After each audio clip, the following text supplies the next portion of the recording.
Hello, welcome to the Entrepreneur's Journey Live. I'm Natalie Fairchild, and this is Martin. He is the brain, and I am the heart. And I'm excited today because we're going to be talking about some things, and we got some questions about things that if you're an entrepreneur, you have felt or experienced this. And if you're saying you haven't, you're a liar. You're a liar. Anyway, so welcome to our third live podcast. We are real and raw, right, Martin? Oh yeah, And I'm coming off even of more being real than sick. that. Yeah, I'm coming off being sick for a week. And we had microphone issues. So we pivoted because we've been through 2020. So we know how to pivot. So we pivoted, and hopefully you can hear me clearly, but we'll get it figured out next time. We're excited to have 275 people that have visited us and tuned in. So that is awesome. And we've been talking a lot of heart in our first couple sessions, lots of heart. And I'm excited to kind of focus on still heart, but a lot of brain, because Martin, you have such good insight on and wisdom. And this is an area where you have helped me. Thank you for joining in, Barbara and Christopher. And one tip about that, we love when you chat in and let us know you're listening, because Martin and I have no idea who we're talking to. You know, the King of England could be listening into this podcast, and we would have no idea unless they chimed in and made a comment. So feel free to let us know Like, you're yes, here. I have a couple things to say. Yeah, exactly. For sure. Macy, hi, Macy. And Candace, our award-winning author, I like to say. Woo! She writes a good book. Let me know if you want to know which book that is. Okay, so let's get started. So we've had a couple questions come up, but you and I were kind of talking about fear and imposter syndrome, and I came to you. You said it was probably 4 or 5 years ago. I think we need to add 2 years to that because time goes so fast. So it must have been longer than that, or maybe it's my ego setting in. But that I said, I came to you just like, I don't know if I have what it takes. Nice comment, Candace. There's time for me to make it big, right? So, and you said you have imposter syndrome. And I said, I have what? There's a name for it. So maybe take us through that. I don't know if you remember that moment. I'm sure you've been there with so many people and business owners. And let's talk a little bit about it. Yeah, I'm actually not sure if that's when it happened or how it happened, but it is something to talk about, right? And you asked this question last time, and that's what prompted for me to start collecting some of the questions that we've seen, some of the comments that we've seen, and start wrapping them up in question form so that we can tackle them inside of the context of, and being an entrepreneur and the fear that is usually associated with it. It's almost like everybody wants to scare you not to do it, or everybody Yeah. wants to for you to be cautious or careful. And there's a lot of conversation about being afraid or about it being super risky. And don't And we do that ourselves too? Like we're the biggest protector. for Our sure, ego's the right? biggest protector of like, what in the hell are you doing?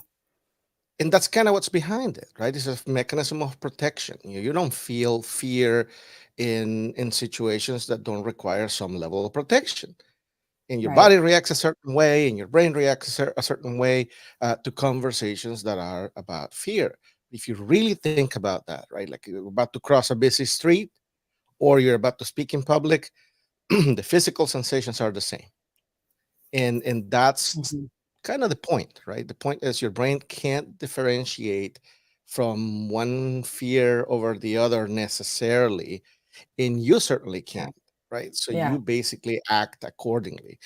Which is why for me it's always so interesting that there's so much conversation about fear when it comes to being an entrepreneur, and say not a lot of conversation about fear when it comes to being an employee and maybe getting stuck in a Mm. job for 60 years, right? Yeah. I Which mean, is there's definitely kind that. of terrifying to me.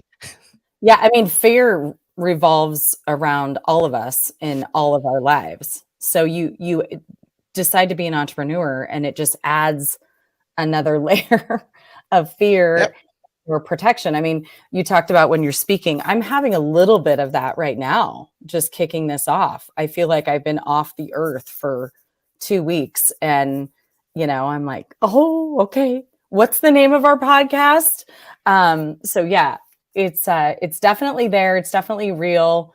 I'd love to know that from the people that are listening, like as an entrepreneur or as a person or taking a risk in life, like what was their fear in that? What was their Mhm. asshole in their head saying? What were others saying? Other assholes. Other assholes. I think Yeah. the biggest Well, so is in our brain. so that's what I did. I just grabbed comments, questions, and things that we've seen, things that we've gotten, things that I get a lot, and we're going to tackle those today. We're just going to talk Perfect. about it, sort of trying to frame it inside of the fear, taking a risk, and whatnot. But we may end up in an entirely different place. Who knows? This is life. So why don't we Exactly. start with one that I really like this question. I love it Okay. because of all the stuff that it implies, Okay. and I get it a lot. Right? Oh, why Yeah. do 80% of businesses fail within 2 years? And what's fascinating to me about this question is that people give it to you with such certainty. They are Hmm. certain that when they're telling you that 80% of businesses fail within 2 years, that data is solid and that data came from somebody Well, trustworthy. we read it on And the internet, right? yes, exactly. Uh, and this is what's interesting to me. There is data on this, right? You can actually find it. And the interesting thing for me is that the type of data that you look at when you're trying to talk about the percentage of businesses failing, it's multi-sourced. It doesn't come from a single place, right? So Hmm. Department of Labor and Statistics, to the Bureau of Labor Statistics, Hmm. what they're talking about is registered businesses. They're talking Hmm. about registered businesses or businesses that you can extrapolate from tax filings that are actual businesses. Hmm. So that alone disqualifies a bunch of businesses that are not registered, are too young to be registered. People are just doing it on their own, maybe as a side business. Side Like hustle. Hmm. all of those things are not listed in that statistic. So But are let's you talk saying about, this number would be bigger? I'm saying this number is bullshit. Okay. It, yeah, let's talk about it, right? So the number actually is inverted. The Department of Labor and Statistics says that about 20% of businesses will fail in the first year. And what they're talking about is they're talking about those Hmm. businesses that were registered Hmm. and that at some point within that year would have to be deregistered or closed in order for them to say 20% went away. Hmm. So if you think about that, that requires quite a bit of a stretch to say that 80% businesses fail in the first 2 years. In fact, So there is research saying that 20% of businesses fail in the first year. Is that yes, what you're saying? right, Okay. of Okay. registered businesses. Of registered. And then you're saying it jumps up, they're saying it jumps up to 80 after another It just year. keeps going up as the time goes by. The statistic goes, uh, first year is 20%, second year, 5 years it's 49, almost 50%. 10 Hmm. years is about 70. And then Hmm. at the end of the 15-year mark, which is sort of when they stop, is Hmm. 75% of businesses have failed. And again, for a Bureau of Labor Statistics, that means deregistered, right? So they were a Okay. business and they Okay. went canceled their Okay. registration. And Okay. then So why there's, is this bullshit? well, because it's not 80% in the first 2 years, right? And people operate like that. That is the way, right? They operate like when they start a business, they have been told, they have been hammered with this idea that they have a 2 in 10 chances to survive. And that's not the case. That's not the case. They have a significantly better chance. And we don't have that number. because we So, don't know how many okay. people actually start. So you're saying, and I do this with Martin all the time, so he's used to this. What are you actually So, saying? what do you mean by that? Tell me more. So you're saying that people have that statistic in their brain and thus think that they're going to fail and do And they or have it totally quit, backwards. and they just need a different perception. The perception Yeah, they needs have to it be totally different. backwards. They're taking some real data that probably doesn't even pertain to them because they're not even a registered business, or they may be, right? But even then, they're talking about a number that is inverted. They Okay. don't have an 80% chance of failing. They have a 20% chance of failing if they're a Okay. registered business, right? So Okay. So that's they have it. okay. Okay. So they have a 20% chance of failing. So let's say they have a different perception. They're all dialed into your philosophy. So It's what not my makes someone philosophy, it's fact. okay? Okay. Um, so what happens after that? Like, let's say they are in tune with that and they have a better perception on succeeding. What stops them from going and continuing on? I have some Yeah, ideas about it, but I want to hear what you think. yeah, for sure. And what's interesting about that type of statistic, right? If you think about it, what is a business failing? What does that look like? How does the Well, government yeah. know you failed? Well, that's the other reason when we were talking a little bit about this yesterday, failing, gosh, I would rather have someone take the risk and discover something and move through it and it not be successful. I don't know if I we should call it a failure, but then move on to other things and learn and have success and find their niche market or whatever. Yep. So, like, cheers to the people that are trying it out. Well, if you think about it, right? If you let's just take the government at its word. And again, they're only talking about what they can see, which is a Right. lot they Their can't. numbers. Right? And Mhm. even then, they're talking about 32 million businesses. Right? That's 10% of the population represented. But even then, that's not everybody who's in business or who's doing some entrepreneurial thing. But let's just take them at their word. And all it is, right? You see that number that goes increasing on Mhm. failure as time goes by. All that Mhm. it is people stopping. Mhm. They just Okay. stopped, right? So They they stopped stopped. filing for their LLC. They stopped, right? That's all that happened. So for all I know, that statistic does not reflect a true business failure or success metric, right? It represents something that the government must track, which is, tax Mhm. revenue. Mhm. Okay, So so people are stopping. it's not a great statistic to sort of live by if you're considering being in business because Mhm. it's defeatist, right? It makes you think Mhm. that Totally. you have a very slim chance. And then people start thinking things like what Candace is saying, like, oh, my idea is not good enough to defy those odds. And if you have the Mhm. odds wrong, then you're really beating yourself up because you don't know if your idea is good enough. Now, here's the Mhm. other thing I'll Mhm. say. What's interesting about this is that I also track data on startups because I work with startups. I like to help out Mhm. sort of new ideas.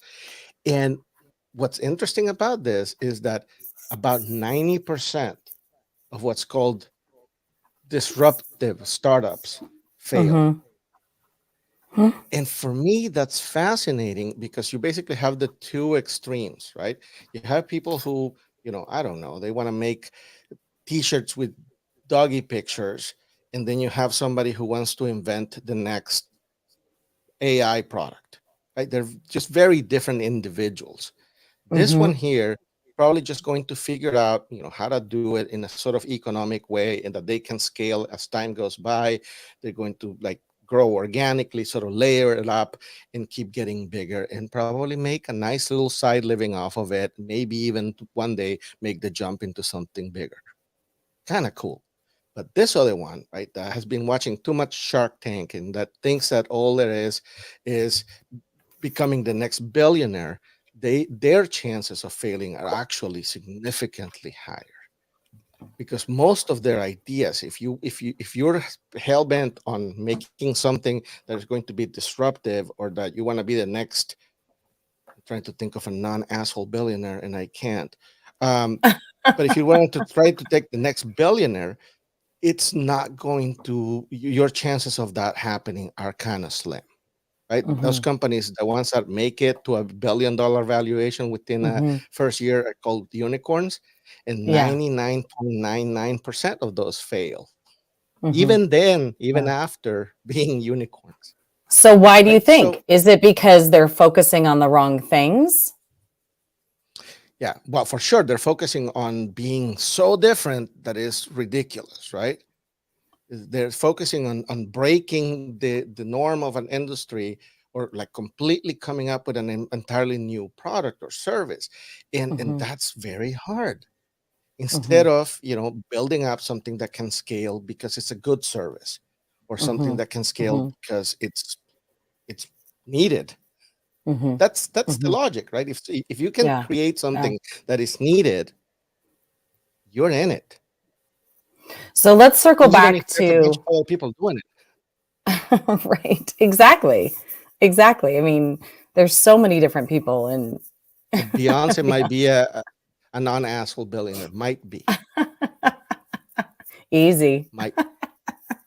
Oh no, I So don't know let's her. circle back. So let's circle back to round two. This is truth. Um, to our group of people, not the Yes. unicorns. So, Well, exactly. Right. so They shouldn't try to why be. do our yeah, right. Why do our people stop or end their business or don't make it? Either financially or they realize this is not what I want to do. But like what do you see? What's your philosophy on that, Martin? Yeah. Well, so my philosophy is you have to set up a time to stop. Hmm. You have to set Hmm. up parameters that work for yourself on when to stop if you're going to stop. Right. But not stopping is kind of the game. Sort of staying in it is kind of the game. But you don't want to hurt yourself, right? If you're Okay, so trying to what do you mean is yes, so, if you're trying to do something that is costing you 5K a month and it's not hmm. working, it's not Hmm. coming on board, that may be the time to stop. Hmm. Hmm. But Okay. you want to create those measures for yourself, right? They need to be real measures. They don't need to be TV measures. They don't need to be Department of Labor and Statistic measures. They need to be your own. It needs to work for you to be in business. And the way to avoid even getting there, even getting to the stopping point, is to build in layers. Nobody Hmm. says that you have to go nuts, balls to the walls from the beginning. And that's the other thing. Like one of the things that I struggle with the most is with how much just toxic advice there's out there. Hmm. This Right. hustle culture. Oh, you don't need to sleep. You don't need to, right? Like that kind of stuff. It Hmm. just breaks people. And I'm just gonna Hmm. wrap up my point with the whole statistics and thinking about numbers and all that.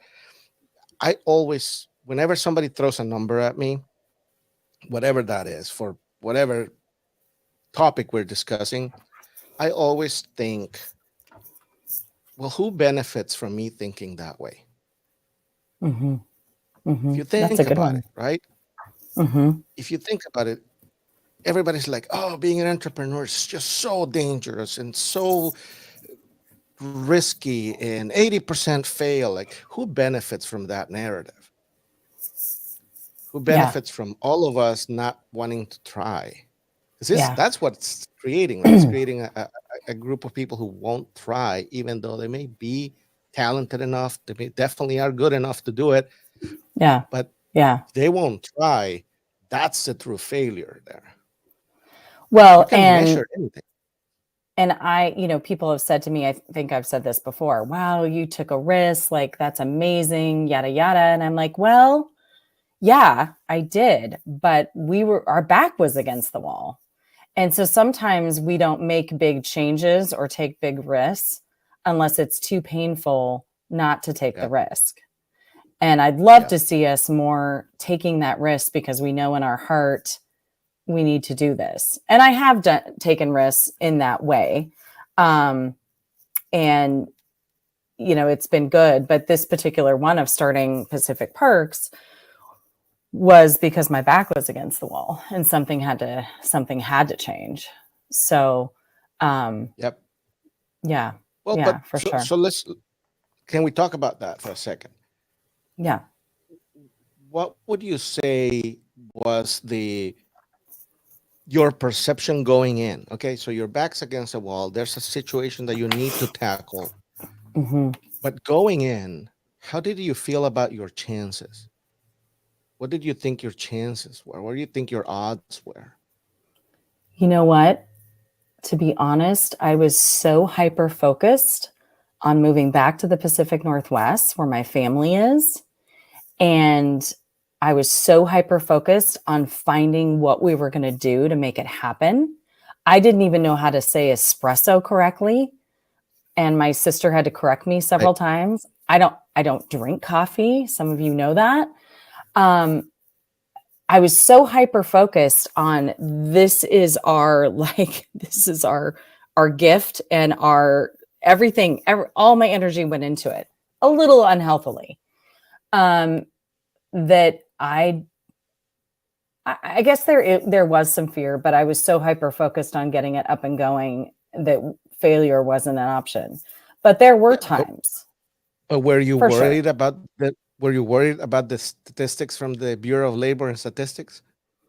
I don't know if I knew those statistics in 2007, Yeah. actually. You were hyper focused, right? Like, so Yeah. all it is, Yeah. right? All it is you had created for yourself a target, a goal. I mean, you want to call it whatever you want to call it, because there's also a bunch of toxic positivity around goals and things Yes. like that. And there But was. you had a direction, right? You had a place that you needed to get to. Focus was the real driving factor. And then you said something else. You said, some might have been hyper focused and might have gotten a little bad at some point. That's the other thing, Little meltdown. flexibility is the other thing that keeps people building businesses. You will learn. You will learn sometimes through hard knocks. You will have bad moments, but learning Okay. will be available. Okay. I'm going to bring something up that we haven't discussed about talking that sometimes I have a bone to pick with Martin about. So, Yes. Let's do it so here in Martin, front of people. okay, let's do this. Ready? I'm really going to Yeah. challenge you on this one. This one pisses me off. Okay, let's So go. you've told me I've had some crises in my life. Oh, Yes. going through one right now. And you have told me you're really good in crisis. This is where things happen. And I want to say, fuck you. I don't Not my want fault. crisis. I don't want crisis and I don't want to be good in crisis. This is my office husband, Candace. Um, I don't want to be good in crisis Mhm. because you said your perception, and I'd love for you to like dial this out. You can explain this, what I'm saying, but you say that if I don't have something to focus on, I get myself in trouble. Do you remember saying that? Or you stop, right? Or Or you I just stop. slow down. You Yeah, have one of those like slow downs like the market that right now. and Yeah. and that yeah, and that's how what you mean by me getting myself in trouble because Yep. I need that target that I'm going for. Right. Um, okay, so talk to us about that because Yeah. I still struggle with this one. And I said, okay, we can't call it crisis. We have to call it challenges, I think I said. And sounds like Barbara, you're in this one as well. Have Barbara you said this agrees. to Barbara as well? I don't think I have, but Barbara, I'm about to say it to you too. Go ahead. Say it, Martin. So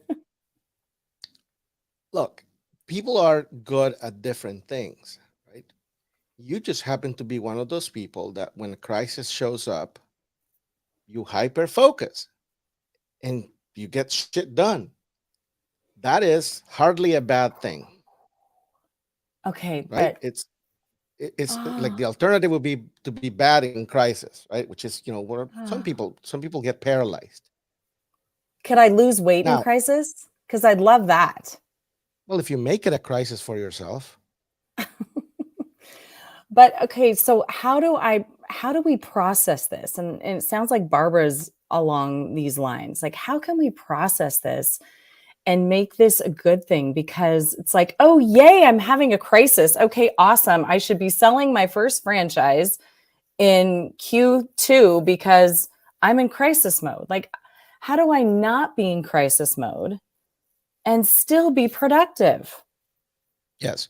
So here's how you do it, right? You have to fabricate the crisis for you. And like, I don't really love the word crisis for it because it's not really No, I what it hate it. is. Okay, let's It's get a it's new word. almost it's almost contrast. What you're shooting for is contrast. You want to fabricate some contrast. So I'll just kind of give you an image, right? Think of a completely white wall. It's just perfectly white. And all of a sudden you just grab a big a big brush with red paint and write something in it. It's going to Mm-hmm, pop, right? It's going to mm-hmm, really show up mm-hmm, against that context.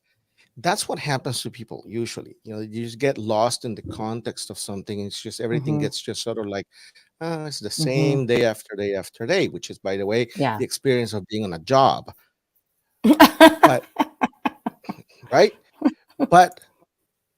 but the thing is, if you figure out a way to show a little contrast, for instance, okay, and this is where the bone I have to pick with goal setting and things like that. Saying, hey, I need to sell X many franchises by this time. That's like goal setting. Okay. I hate it. But if you build it in such a way that like this, like you commit to your employees that Mm-hmm, new things are coming to them mm-hmm, when you sell this first two franchises, right? You put yourself in a bit of a you put yourself in a bit of a situation where like now your commitment lives elsewhere and you have to like live up to that. That's not mm-hmm, a crisis, but it is a mm-hmm, contrast, right? It's a thing mm-hmm, that is going to be very, very noticeable if you don't make it. mm-hmm, It's mm-hmm. going to show you off if you don't make it. It's going to be a thing to explain. It's going to be a so Yeah. in the weight Yeah. loss logic is you buy that fit dress, right? And then you commit to go to a party.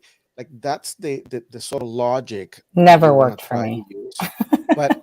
But it doesn't Yeah. work because it's a trick, right? You go into it and Mm-hmm, it's a promise to yourself. It's not mm-hmm, really you want to build it up such that it is a big, big promise. mm-hmm, mm-hmm. Like Yeah. Candace Most is of a good my, question, yeah. Go right? ahead. The issue is that you cannot trick your own brain into creating high stakes because Mm-hmm, you did it, right? So your brain goes like, no, mm-hmm. that's BS. That's not it. You actually Totally. have to Totally. build the high stakes. You have to commit to the warehouse space. You have to commit to the right, and then Yeah. work your way Yeah. back. Yeah. And a couple things there. I mean, when I talk about crisis, I feel like my crisis have been in my personal life, which rolls right into my business life. Yeah. Um, And the other thing is what you just said about, committing to space. Like, whenever I do take that next leap and be like, Hmm. okay, we're going to a bigger commercial space, it's like the universe like provides and fills that up with everything that I need, or, a business goes up to adjust for that bigger expense and things like that. Yeah. And But I think what look, I mean, we're talking about the exact same thing, but that's the point. See, I mean, I personally don't believe that the universe does anything for you. I believe that This you're is where we're different. watching for it. Well, I believe that you're watching for it. You see, like Well, you're if you open buy to it. yourself if you buy yourself a red pickup truck and then you go out in the street, all you see is red pickup trucks, right? Totally. It's a matter of Totally. perception, right? Once you start looking and you have to define what you're looking for, then Yeah. whatever looks like that starts popping up, starts sort of coming to the foreground from the background, right? Yeah. It's contrast. And that's the trick, right? You have to build real contrast for yourself, not fake Yeah. goals. Yeah. You have to actually build something that pulls you to either a solution or a declared failure. And I really want to make a difference between what a failure is in the regular vernacular versus a declared failure. I encourage people all the time to say, "Oh, no, that we failed at that, Mhm. right? We failed at that and we're done with it." I feel like failure and the word success, which we talked about 2 weeks ago, are very much one and the same. It's like, what is your definition of failure? Because no one Yeah, wants to fail, but we all need to fail to learn to grow. And we do, and we will because we're exactly. human. It's Exactly. interesting. And you don't want to build things that hurt you, right? So you want to be able to say at some point, this is the end of that line and we're done with that. We're going to try Yeah. something new. Yeah. And So, just for our audience, Martin, that was a perfect example of you being the brain and me being the heart, because I feel a little bit more encompassed with the universe. And yes, it is our perception and we're open to it, but I feel that it helps bring things. And you're very technical about that and in your philosophy view. So here you are, you guys. If you're wondering if he's really the brain and I'm really the heart, there you go. There you go. well, and the cool thing about it is that they're not mutually exclusive, right? It works Right. for you to feel however you feel about it. Exactly. However, it's working, it's fine, Exactly. right? As long as it works. Exactly. Yeah. And I So, love the idea of not having these hard, fast goals and like what's your 5 year goal? What's your 10-year goal? I'm like, I have no clue what that is. And I think I talked about this 2 weeks ago, but I just feel like when me personally, when I have these hard, fast goals, my stress level goes way up. And then my hands are so tight on the steering wheel that I become paralyzed in fear and nothing happens. Nothing yeah. happens until I release a little bit and let the process happen. Obviously, you have to do things to make things happen, but you don't have to kill yourself. No, you don't. And one of the biggest things that I try to work with people on is knowing themselves. You see, you know Yes. that that doesn't work for you. You just know it. So why would you try to do that time and time and time again, right? You know that the whole 5 year, 10 year, 15 year thing stretches out too long, and you just don't connect with it. It doesn't motivate you, and in fact makes you feel stressed out. For you, what works is what's your next goal. Hmm. And Hmm. again, goal is a word that I'm like a little careful with. But what's your next objective, right? What is the next outcome you're Hmm. after? Once you do Yeah. that, you usually do really, Uh, really well. yeah. Yeah. Jen is And you joining can us. Jennifer work Lorenz. backward from that. Yeah. Awesome. Yeah. Totally. Both for sure. Yeah, Absolutely. and I like pretty and fun goals. Like we're redesigning our cart right now, and I get really excited about that, and that's what gets me really going. Yeah, and you Yeah, can use those too, right? You can use it yeah, for the other things that you may not be as excited about that you know need to happen as well. yeah. Now, Uh, Martin, here's the thing. So this fear and knowing yourself, like when you know and accept yourself, like I am not a 5-day work person. Like I've known this, but I have pushed it away for decades. yep. Why do we have to get to our 40s to know this? And I see it in my daughter who just graduated from college. I just sent her a podcast this morning. listen to this. This is exactly me and what I did. And you need to just be self aware because we're wonderful overachievers, but be aware and be aware. Um, like, how can we get to see this sooner and appreciate and Mhm. accept it? Is it just that we're talking about it more, that hopefully they'll get it sooner than we did, or what? Because literally, it wasn't until my 40s when I was like, what the hell have I been doing for the last 20 years? I love that question. So here's the thing. We didn't go through some of the things that this new generation is going through or has gone through. Yeah. Uh, just to use an example, COVID was devastating in so many ways, Yeah. right? There's just so many ways that it was devastating, but there was one way that it was constructive. And Mm-hmm. it's that it You're totally had right. people of all walks of life sort of come to grips with what's important in life. Basically, It we was all huge. collectively we all faced our mortality at some point. At some point we're like, crap, are we gonna die from this thing? And then that's what did it, right? If I was like busting my ass for some company that doesn't appreciate me for 60 hours a week, you're like, is that worth it? Right? Is it worth Yeah. it for me to go back there? And that hence came the great resignation and all that stuff that people were like, I'm not coming back for that.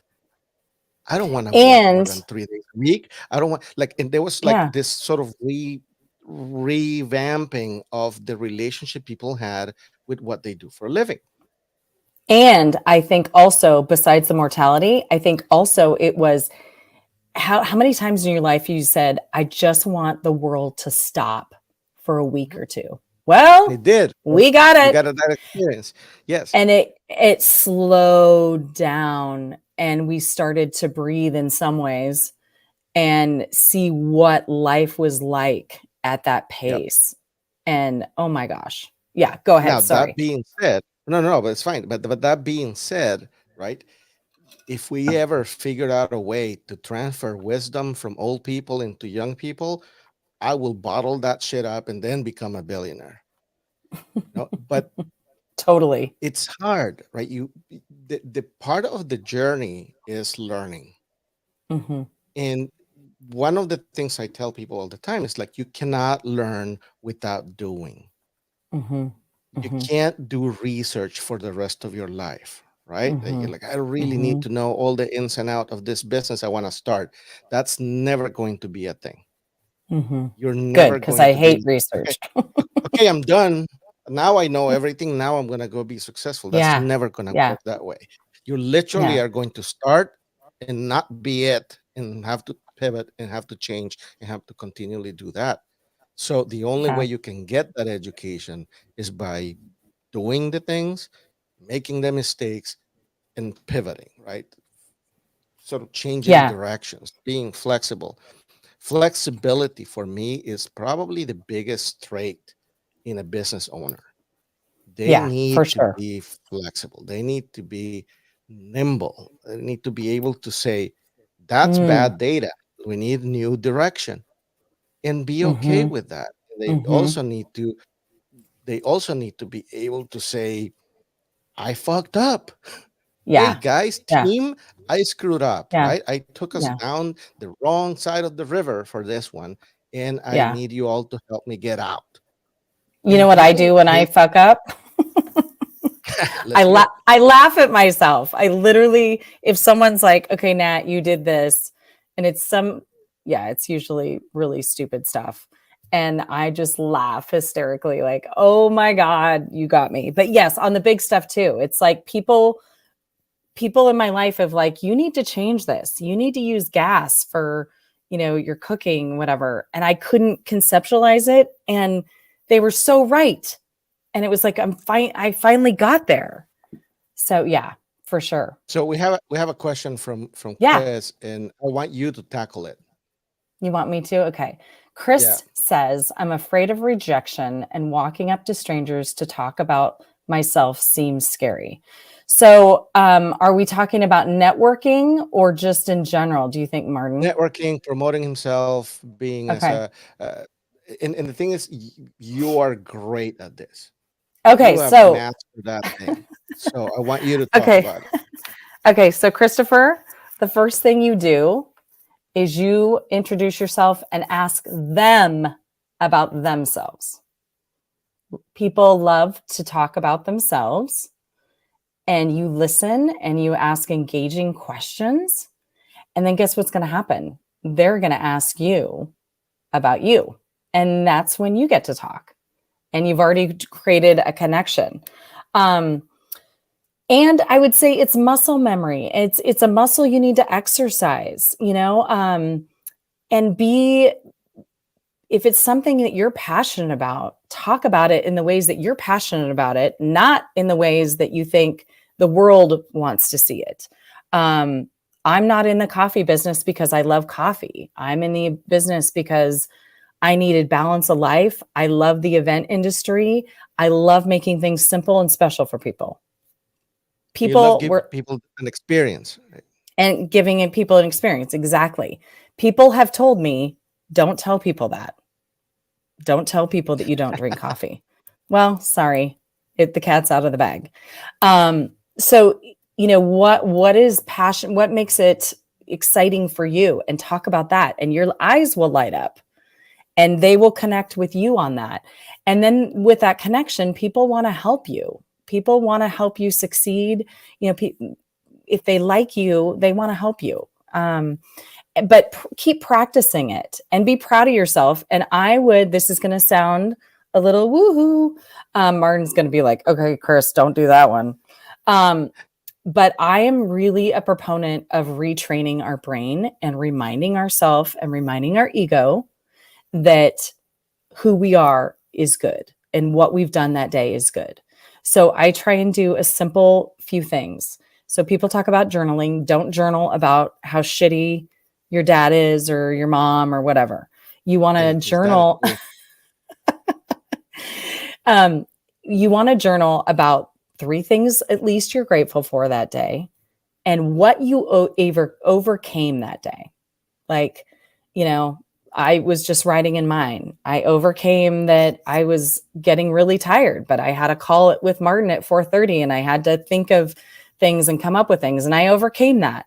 I overcame getting through an interview yesterday, not feeling well. And it can be the littlest thing. And what that does is that reminds you in your brain, look at all the great stuff I'm doing. And it doesn't have to be big stuff. Don't go for big stuff. Every time we have a celebration or a gratitude, we feel like it needs to be something huge. It does Huge. not have to Yep. be. I am grateful for my pup or Diet Pepsi or, tiny, tiny things. And continually do that to remind yourself, man, look at all the stuff that I actually did overcome that I had a little anxiety about or that was difficult or challenging for me. And, keep doing that and just practice networking. And you can come network with me and I don't know. I'm still trying to bottle up this secret sauce Martin talks about that I have Yeah. down pat. So Well, so yeah. I love what you said about. By the way, I don't disagree with you about training your brain. That is exactly what you're supposed to do. Well, the training the brain, but all the gratitude stuff, all that foo-foo Hey, stuff. that's how you. That's part of how you train your brain, right? And I want to Yay! circle. I want to circle back to a couple of the questions that we have gotten from people. One of them Okay. is, somebody wants to be fearless. What can I do for that? And the other one, very related, is overcoming negative self-talk. So I want to Hmm. talk about both of those. Hmm. So what Chris was asking, and what you said is perfect. You want to train yourself to be interested, not interesting. If you are Hmm. that person who Hmm. can walk around a room and sort of figure everything out about everybody else, you're going to leave that room and people are going to talk about how awesome you are. Hmm. They're going to talk about that guy who connected everybody. That's literally Hmm. my approach to networking. Hmm. I haven't done a lot of that lately because it's, COVID. Ugh. But Hmm. my approach is I go around the room sort of collecting stories, and then I go, "Hey, Hmm. have you met this guy? Have you met this other guy? So by the time I'm done, there's this perception that I connected some good people. Absolutely. And it's not about, did I get business? Like, focus on the, like what you're saying, Martin. If I gave them an idea, we started talking about dogs, and I was able to give them, hey, have you tried this for that? I found this huge. It's like, oh my God, I'm doing that. Or Scott's Cheap Flights. Have you done that? Do that. It's free, blah, blah, blah. Then we're just helping each other. And So yeah, you totally. gave you And gave something. what you said about retraining your brain, right? That is what's going to bring me back to the somebody wanting to be fearless and somebody overcoming negative self-talk. So first of all, I tell people that being fearless should not be their goal. Correct. I That was is going to say the not, exact same that's not a thing. goal you want, right? You want to be courageous. See, somebody who's Mm, fearless doesn't register fear, right? And you want to register fear. For yes. me, fear So is a great motivator. so You you want to have know. said to me many times, I said, I'm scared shitless. And you said, good. That's my And I response was every like, time. good. And I was like, Good. okay, well, I guess I'm in the right emotion right now, even though I If don't nothing, love it. yeah. I mean, yeah. When in the middle of it, you don't love it, but it's if nothing else, right? It's a great sign of life. You're Yeah. alive. Yeah. It's a sign of consciousness, right? Yeah. You are actually aware of the stuff that's going on. You're aware of its size. You're aware of its implications, and you want to be right. I mean, otherwise you wouldn't take stuff Yeah. seriously. Well, and you Now, want to celebrate that too, because that's just absolutely.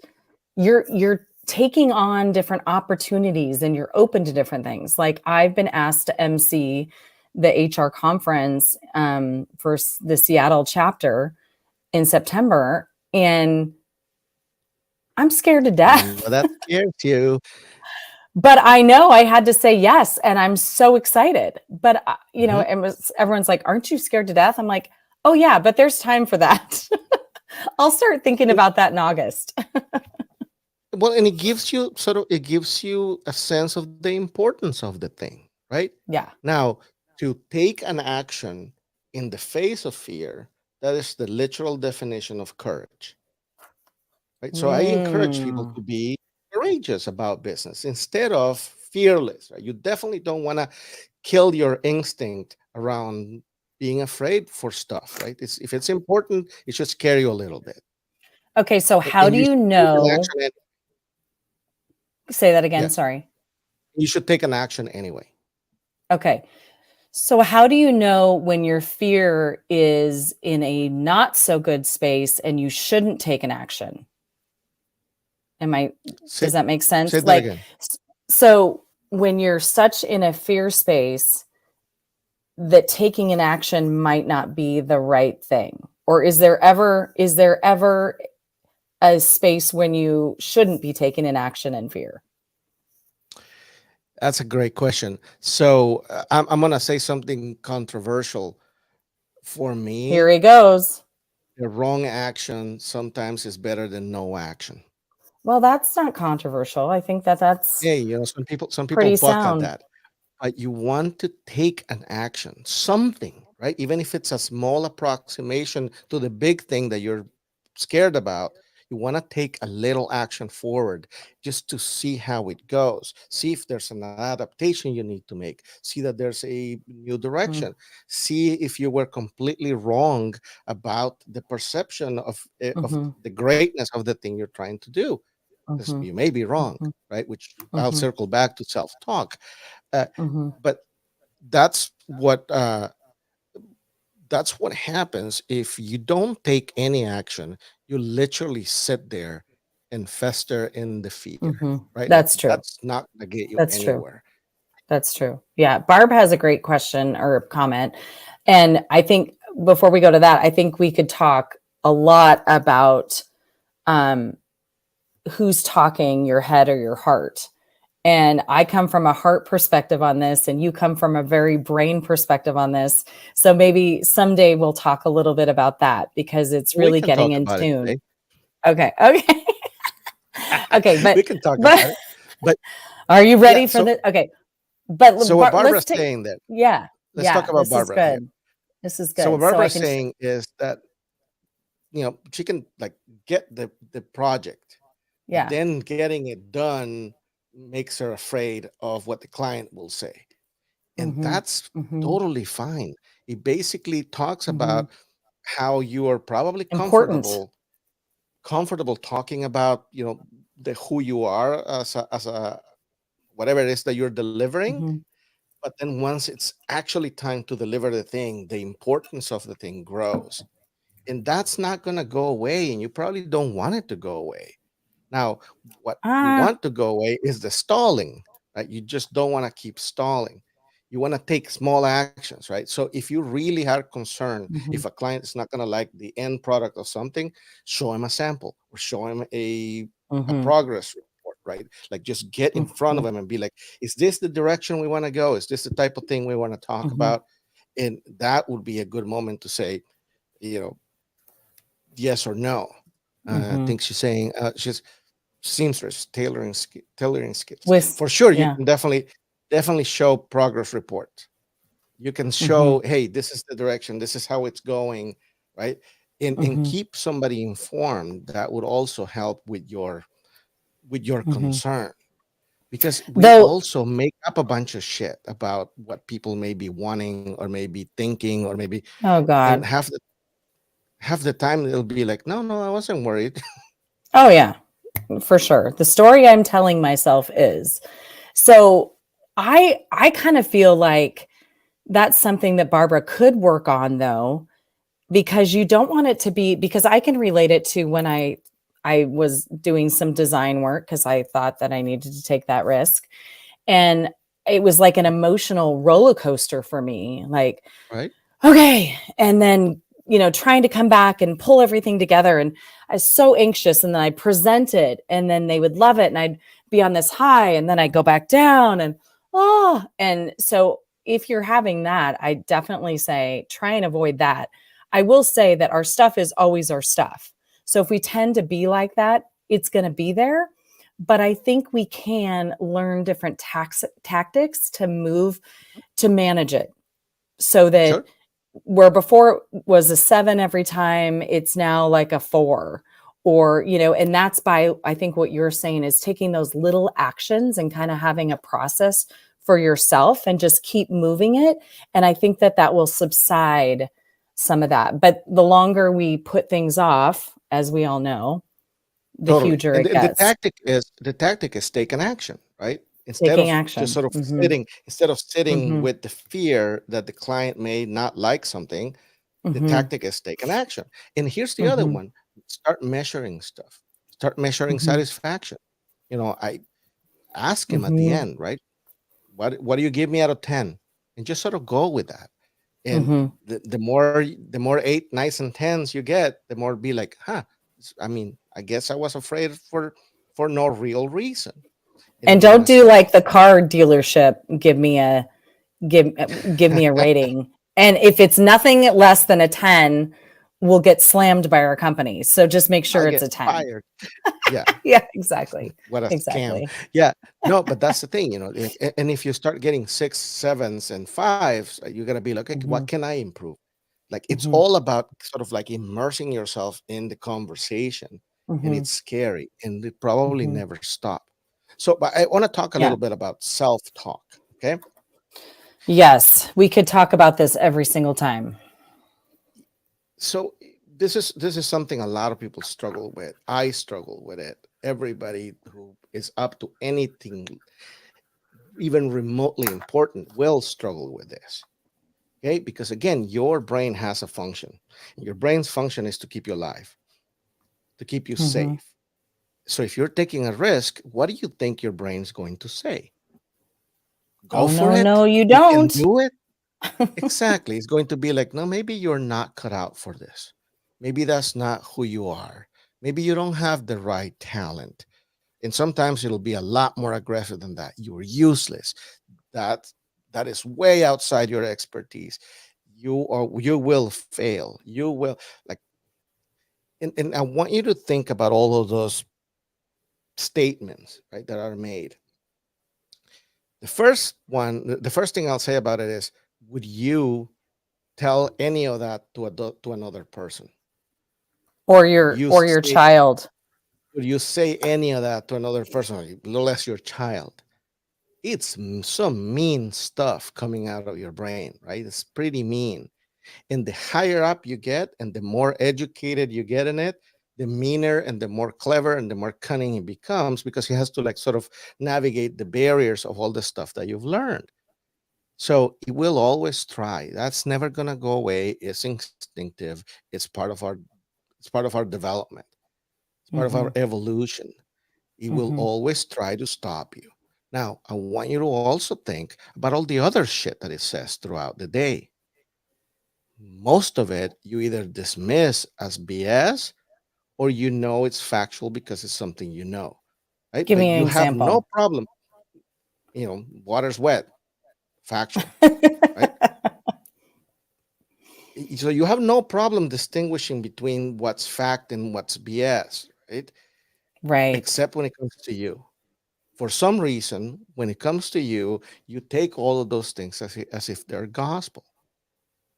Yep. The only thing you have to do, right, is to hear it. You actually want to start hearing it Mhm. instead of Mhm. thinking you're thinking it. You want to start Mhm. hearing it. There's a way Mhm. to concentrate on it and see, okay, what is it saying? Oh, it's Mhm. saying this. Right? The first thing is that. The second thing is, you don't even need to argue. You just need to start connecting with the possibility that it may be wrong. Mhm. That's it.